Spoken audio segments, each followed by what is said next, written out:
Bismillahirrahmanirrahim. Assalamualaikum warahmatullahi wabarakatuh. Malam ini kita akan mempresentasikan tentang Educational Learning Theories dari kelompok 4. Kelompok kami terdiri dari 4 orang. Saya, Sarah Anjani Lubis, dan rekan-rekan saya ada Amelia Nastariwarit, ada Fitriani Dinda Amelia, dan Ninik Catur Pamungkas. Untuk slide pertama akan dibacakan oleh rekan saya. Ya, terima kasih. Yang pertama ada belajar. Apa sih itu belajar? Belajar menurut pengetahuan psikologi merupakan suatu proses perubahan tingkah laku sebagai hasil dari interaksi dengan lingkungannya dalam menentukan kebutuhan hidupnya. Perubahan-perubahan tersebut akan nyata dalam seluruh aspek tingkah laku. Ya, yang selanjutnya, apa sih itu educational learning theory? Teori belajar atau yang sering disebut learning theory didefinisikan sebagai metode yang menggambarkan suatu proses bagaimana seseorang mengalami pembelajaran. Selanjutnya, di sini ada 4 teori belajar. Yang pertama ada behavioristik. Apa sih itu behavioristik? Teori behavioristik adalah teori belajar yang mengedepankan perubahan perilaku siswa sebagai hasil proses pembelajaran. Terjadinya perubahan tingkah laku siswa ini diakibatkan oleh adanya interaksi antara stimulus dan respon. Yang kedua, ada kognisi sosial dan humanistik. Kognisi sosial dan humanistik adalah suatu teori yang tertuju pada masalah bagaimana tiap individu dipengaruhi dan dibimbing oleh maksud-maksud pribadi yang mereka hubungkan kepada pengalaman mereka sendiri. Selanjutnya akan dijelaskan oleh teman saya. Baik, selanjutnya yang ketiga adalah kognitif.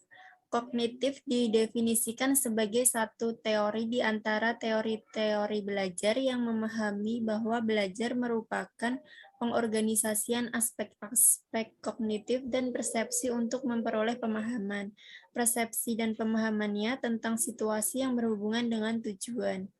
Yang keempat adalah teori konstruktivitik. Teori tersebut adalah teori belajar yang mengedepankan kegiatan mencipta serta membangun dari sesuatu yang telah dipelajari. Kegiatan membangun atau konstruktif dapat memacu siswa untuk selalu aktif sehingga kecerdasannya akan turut meningkat.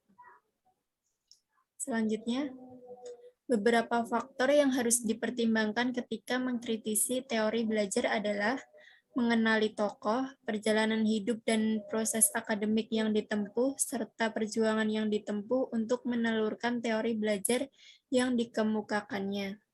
Yang kedua, memahami konteks generasi, situasi zaman atau tahun yang melatar belakangi peristiwa kelahiran teori-teori belajar tersebut. Yang ketiga, proses kekinian dari teori tersebut dan perkembangannya. Selanjutnya akan dijelaskan oleh Amelia Nastariwarit. Baik, terima kasih. Yang selanjutnya, saya akan membacakan tentang aplikasi teori behavioristik dalam pembelajaran. Hal-hal yang harus diperhatikan dalam menerapkan teori behavioristik memiliki ciri-ciri kuat yang mendasarinya, yaitu pertama, teori ini mementingkan pengaruh lingkungan. Yang kedua, mementingkan bagian-bagian atau elementalistik. Yang ketiga, mementingkan peranan reaksi. Yang berikutnya mengutamakan mekanisme terbentuknya hasil belajar melalui prosedur respon. Berikutnya mementingkan peranan kemampuan yang sudah terbentuk sebelumnya, mementingkan pembentukan kebiasaan melalui latihan dan pengulangan. Hasil belajar yang dicapai adalah munculnya perilaku yang diinginkan.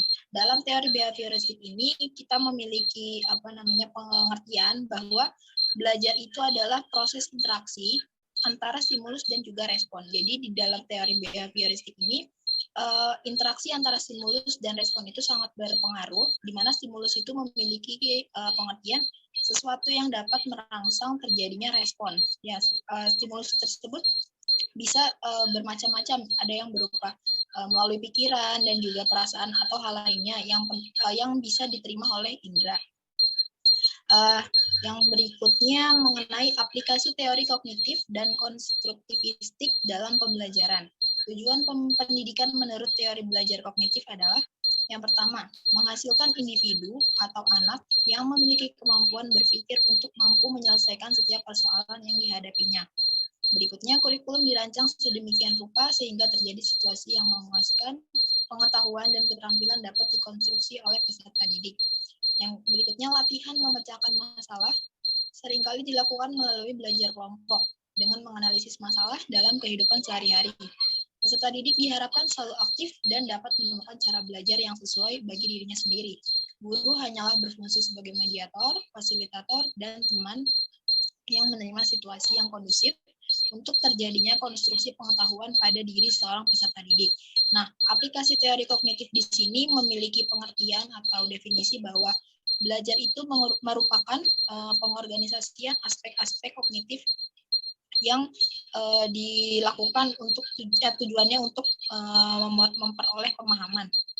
Faktor-faktor di sini dalam teori kognitif ini, faktor-faktor internal dan eksternal itu sangat berpengaruh dalam proses pembentukan mental seorang individu peserta didik dalam menerima pembelajaran. Jadi faktor internalnya dan eksternal itu sangat berpengaruh. Faktor internalnya bisa dicontohkan dengan minat atau motivasi yang dimiliki oleh setiap peserta didik. Lalu faktor eksternalnya seperti lingkungan tempat mereka belajar, juga tentang siapa guru atau fasilitator yang menyampaikan pembelajaran, sehingga faktor internal dan eksternal di sini sangat berpengaruh dalam tercapainya tujuan pembelajaran peserta didik.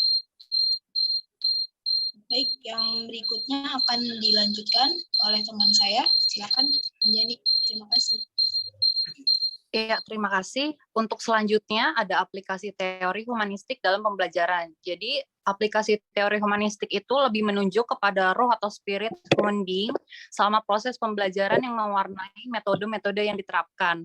Guru memberikan motivasi, kesadaran mengenai makna belajar dalam kehidupan siswa.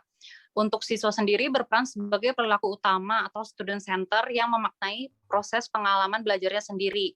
Jadi diharapkan untuk siswa untuk memahami potensi diri, mengembangkan potensi dirinya secara positif, dan meminimaliskan potensi diri yang bersifat negatif. Untuk proses belajar itu menyenangkan dan bermakna bagi siswa. Untuk selanjutnya, manfaat teori belajar bagi guru. Yang pertama itu membantu guru untuk memahami bagaimana siswa belajar. Yang kedua, ada membantu proses belajar lebih efektif, efisien, dan produktif. Yang ketiga, membimbing guru juga untuk merancang dan merencanakan proses pembelajarannya. Yang keempat, menjadi panduan guru untuk mengelola kelas. Yang kelima, membantu guru untuk mengevaluasi proses, perilaku guru sendiri, serta hasil belajar siswa yang telah dicapai. Yang terakhir itu, manfaatnya untuk membantu guru dalam memberikan dukungan dan bantuan kepada siswa sehingga dapat mencapai prestasi maksimal. Untuk kesimpulannya, jadi kesimpulan dari presentasi kita ini adalah belajar merupakan suatu kegiatan yang dilakukan setiap individu untuk mendapatkan perubahan tingkah laku, baik itu dalam pengetahuan, keterampilan, sikap, dan nilai positif sebagai suatu pengalaman dari berbagai materi yang telah dipelajari. Belajar juga punya teori, yaitu teori behavioristik, kognisi sosial, dan humanistik, kognitif, konstruktivistik. Jadi di antara keempat teori itu memiliki manfaat, tujuan, dan karakteristik yang berbeda-beda juga. Oke, sekian dari kelompok kami, kelompok 4. Untuk pertanyaan-pertanyaannya bisa kalian nanti komen pada saat pelajaran berlangsung. Untuk masukan dan atau ingin bertanya-tanya boleh di kelompok kami. Sekian dari kelompok kami. Assalamualaikum warahmatullahi wabarakatuh.